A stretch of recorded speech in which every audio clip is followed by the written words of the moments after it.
ಬಹಳ ಫೇಲ್ಯೂರ್ ಆಗಿದೆ. ನೀವು ಯಾರು ಬರ್ಕೊಟ್ಟಿರೋದನ್ನ ಅಶೋಕ್ ಅವರ ಬಗ್ಗೆ ಹೇಳ್ತಾ ಇದೀರಿ, ಯಾರು ಇದಾರೆ ಅಂತ ಹೇಳ್ತಾ ಇದೀರಿ. ರಾಜ್ಯನೆಲ್ಲೋ ನಿಮ್ಮನ್ನ ದಿಕ್ ತಪ್ಪಿಸ್ತಾ ಇದಾರೆ. ಅವರು ಶಿವಕುಮಾರ್ ಹೇಳ್ಕೊಟ್ಟಿದ್ದನ್ನ ಓದ್ತಾರೆ, ನಿಮ್ಗೆ ಎಲ್ಲಿ ಗೊತ್ತಿದೆ ಅದು? ನೀವು ತಪ್ಪು ತಿಳ್ಕೊಂಡಿದ್ದೀರಿ. ಶಿವಕುಮಾರ್ ಹೇಳಿದ ಓದ್ತಾರ ಏನಪ್ಪಾ? ನಿಮ್ ಪಕ್ಕದಲ್ಲಿ ಇರೋರೇ ನಿಮ್ಗೆ ಹೆಂಗೆ ಅಂತ ನಿಮ್ಗೆ ಗೊತ್ತಿಲ್ಲ, ನಿಮ್ ದಾರಿ ತಪ್ಪಿಸ್ತಾ ಇದಾರೆ, ನಿಮಗೆ ಅರ್ಥ ಆಗ್ತಿಲ್ಲ ಅದು. ಆಯ್ತು, ನಿಮ್ ಇಂಟೆಲಿಜೆನ್ಸ್ ಎಷ್ಟು ಫೇಲ್ಯೂರ್ ಆಗಿದೆ. ನೀವು ನಿಮ್ಗೆ ಇನ್ನೊಬ್ರು ಹೇಳ್ಕೊಡ್ತಾರೆ ಅಂತ ಆಯ್ತಲ್ಲ, ಯಾರ್ದಾರು ಹೇಳ್ಕೊಡ್ಲಿ ಅಲ್ಲ,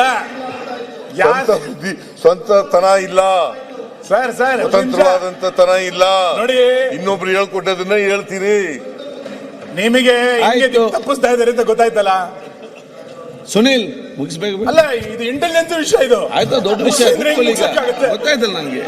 ಆಯ್ತಪ್ಪ, ನನಗೆ ರಾಂಗ್ ಇನ್ಫಾರ್ಮೇಶನ್ ಇದೆ ಅಂತ ನೀ ಹೇಳ್ತಾ ಇದೀಯಾ, ನೀ ಹೇಳೋದಕ್ಕೆ ಕರೆಕ್ಟ್ ಒಪ್ಕೋತೀನಿ ನಾನು. ಮುಂದುವರಿಸ. ಈಗ ಅವರು ಸದನ, ಇಡೀ ಸದನ ನಿಮ್ಮ ಕಂಟ್ರೋಲಲ್ಲಿ ಇರೋದು.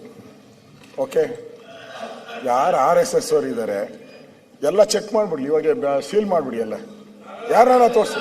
ಅಲ್ಲಲ್ಲ, ಮೇಲೆ ಮೇಲೆ ಮೇಲೆ ಮೇಲೆ ತೋರಿಸಿ, ಇಲ್ಲಿ ಯಾರಿದ್ದಾರೆ ತೋರಿಸಿ.